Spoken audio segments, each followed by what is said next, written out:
Bismillahirrahmanirrahim. Assalamualaikum warahmatullahi wabarakatuh.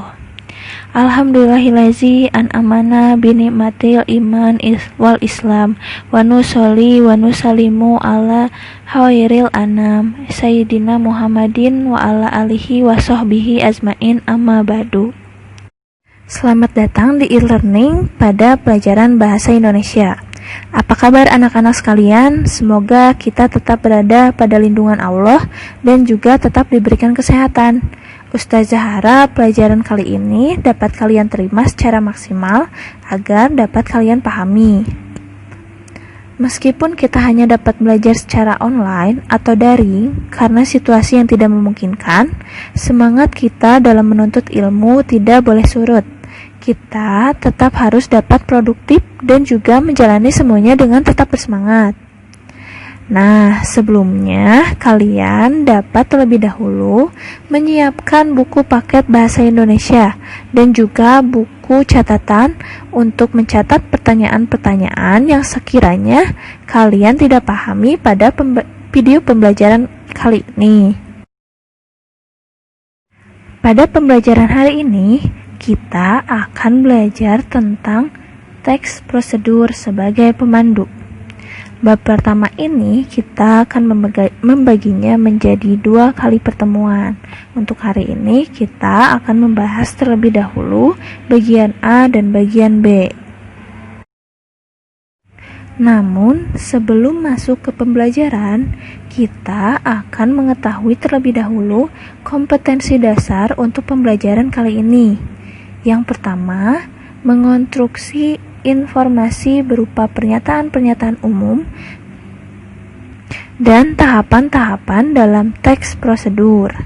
Yang kedua, merancang pernyataan umum dan tahapan-tahapan dalam teks prosedur dengan organisasi yang tepat secara lisan dan tulisan.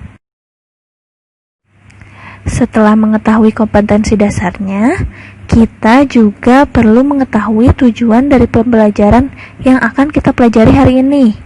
Tujuan pembelajaran kali ini adalah agar kita dapat mengonstruksi informasi berupa pertanyaan dan tahapan dalam teks prosedur. Selain itu juga agar kita mampu merancang pernyataan dan tahapan dalam teks prosedur.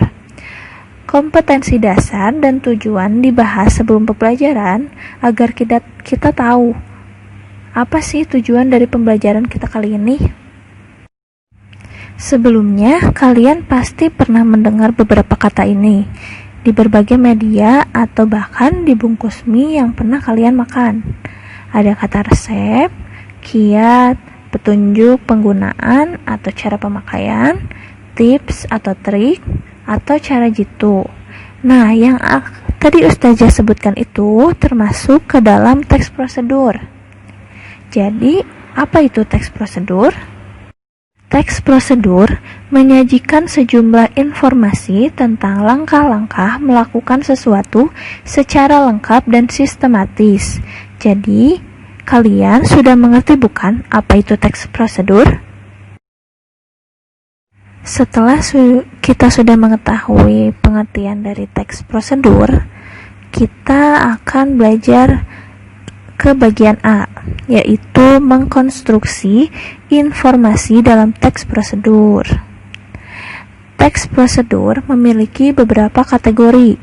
Yang pertama, teks yang berisi cara-cara menggunakan alat, benda, atau perangkat lain sejenisnya. Misalnya, cara menggunakan komputer atau cara mengendarai mobil secara manual. Yang kedua, ada teks yang berisi kebiasaan-kebiasaan atau sifat-sifat tertentu. Misalnya, cara-cara menikmati hidup dan cara melepaskan kebosanan. Nah, yang terakhir, teks yang berisi cara-cara melakukan suatu aktivitas. Misalnya, cara-cara melamar pekerjaan, cara memasak, atau cara membaca buku secara efektif. Tujuan dari dibuatnya teks prosedur adalah untuk mempermudah seseorang melakukan sesuatu. Tentunya kita juga sering terbantu bukan dengan adanya tips atau trik saat melakukan sesuatu. Kita bahkan menjadi dapat mengerti bagaimana cara membuat agar-agar supaya kenyal. Teks prosedur ini sangat dibutuhkan dalam kehidupan sehari-hari. Setelah mengetahui pengertian, kategori, dan manfaat teks prosedur, kita juga perlu mengetahui bagaimana sih struktur dari teks prosedur tersebut. Jadi, untuk teks prosedur sendiri, ada 3 struktur yang membangunnya. Yang pertama, pernyataan umum, yang berisi pengantar, pengenalan, atau gambaran umum tentang isi petunjuk. Pernyataan umum ini bermaksud untuk mengenalkan terlebih dahulu apa yang akan dibahas atau petunjuk apa yang akan dijelaskan. Selanjutnya adalah tahap-tahap kegiatan, berisi langkah-langkah melakukan sesuatu yang disusun secara sistematis. Pada struktur inilah dijelaskan secara runtut cara-cara atau tahapan dari suatu hal. Yang terakhir adalah penegasan ulang. Penegasan ulang ini berisi kalimat-kalimat seperlunya, bukan berupa kesimpulan. Kalimat penegasan ulang juga dapat berisi harapan atau manfaat. Nah, berikut adalah contoh teks prosedur yang sudah diidentifikasi struktur pembangunnya. Kalian dapat melihat layar. Di sana terdapat 2 warna berbeda. Yang pertama adalah warna merah dan yang kedua adalah warna hijau. Apa kalian tahu yang warna merah adalah struktur apa? Ustazah yakin kalian tahu. Yang warna merah adalah struktur pernyataan umum karena pada paragraf tersebut menjelaskan apa yang akan dibuat, yaitu nasi goreng dadakan. Ustazah akan membacakan struktur pernyataan umum tersebut. Cara membuat nasi goreng dadakan. Berikut adalah cara membuat nasi goreng dadakan. Karena namanya nasi goreng dadakan, berarti nasi goreng yang dibuat secara mendadak dan dengan bahan seadanya. Buat kalian yang mau mencoba membuat nasi goreng ini, bisa kalian siapkan bahan-bahannya serta ikuti langkah-langkahnya. Mari kita mulai. Jadi, pasti kalian bisa paham tentang struktur pernyataan umum, bukan? Nah, berikutnya ada paragraf yang berwarna hijau. Jadi, struktur apakah itu? Itu termasuk ke dalam struktur tahapan. Yang pertama yaitu menyiapkan terlebih dahulu bahan-bahannya, yaitu 1 piring nasi putih, 2 siung bawang merah, 1 siung bawang putih, daun bawang secukupnya, 1 buah tomat, 2 buah cabai rawit, bawang goreng secukupnya, 1 butir telur ayam, kecap manis, 1 sendok teh, garam, kaldu bubuk secukupnya. Kemudian ada cara membuat. 1. Iris tomat, cabai rawit, bawang merah, bawang putih, dan daun bawang. Yang kedua, tumis bawang merah dan bawang putih hingga harum lalu masukkan irisan daun bawang. Kemudian masukkan nasi serta irisan tomat. Yang keempat, setelah itu masukkan telur, kecap manis, kaldu bubuk, dan juga garam secukupnya. Kemudian setelah tercampur, aduk sampai merata. Setelah merata dan kecap kering, nasi goreng dadakan siap disajikan. Yang tadi dibacakan oleh Ustazah adalah struktur tahapan karena di dalamnya ada tahapan-tahapan tentang bagaimana cara membuat nasi goreng dadakan. Nah, kalian ingat bukan? Ada satu lagi struktur yang membangun teks prosedur, yaitu penegasan ulang. Namun, pada contoh ini tidak ada struktur tersebut. Apakah hal itu boleh? Ya, penegasan ulang itu bersifat opsional, yaitu bisa digunakan atau tidak.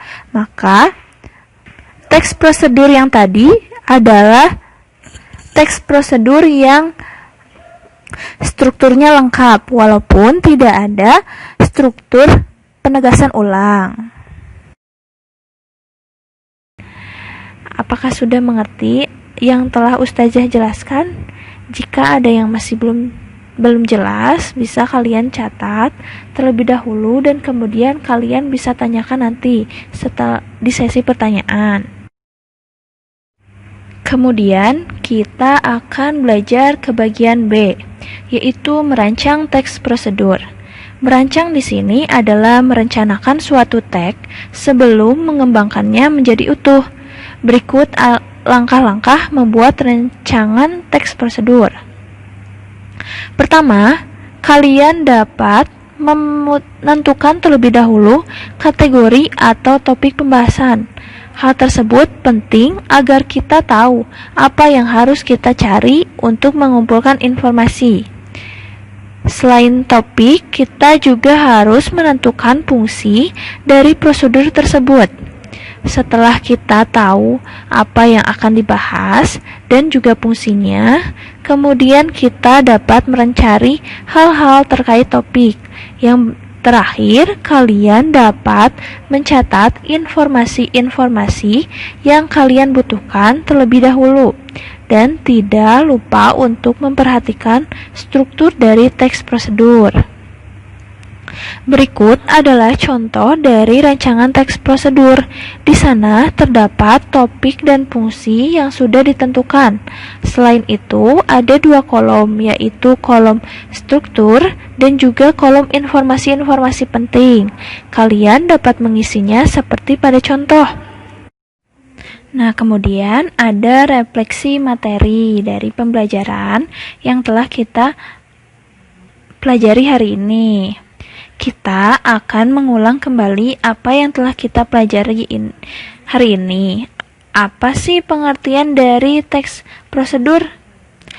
Teks prosedur menyajikan sejumlah informasi tentang langkah-langkah melakukan sesuatu secara lengkap dan sistematis. Kemudian ada beberapa kategori dari teks prosedur, yaitu 1. Cara menggunakan sesuatu, 2. Cara melakukan sesuatu, dan 3. Kebiasaan-kebiasaan. Selanjutnya ada struktur dari teks prosedur. Yang pertama, pernyataan umum. Yang kedua, ada tahapan-tahapan kegiatan. Dan yang ketiga, ada penegasan ulang. Kemudian, yang terakhir adalah langkah-langkah merancang teks prosedur. Yang pertama, kalian harus menentukan terlebih dahulu kategori, mencari informasi, kemudian yang terakhir, mencatat informasi sesuai struktur. Jadi, semoga kalian dapat menerimanya dengan baik. Sekian untuk pembelajaran hari ini. Terima kasih atas perhatiannya. Jika Ustazah kurang jelas memaparkannya, kalian dapat langsung bertanya di kolom komentar website e-learning ya, karena setelah ini akan ada tugas yang perlu kalian kerjakan. Wassalamualaikum warahmatullahi wabarakatuh.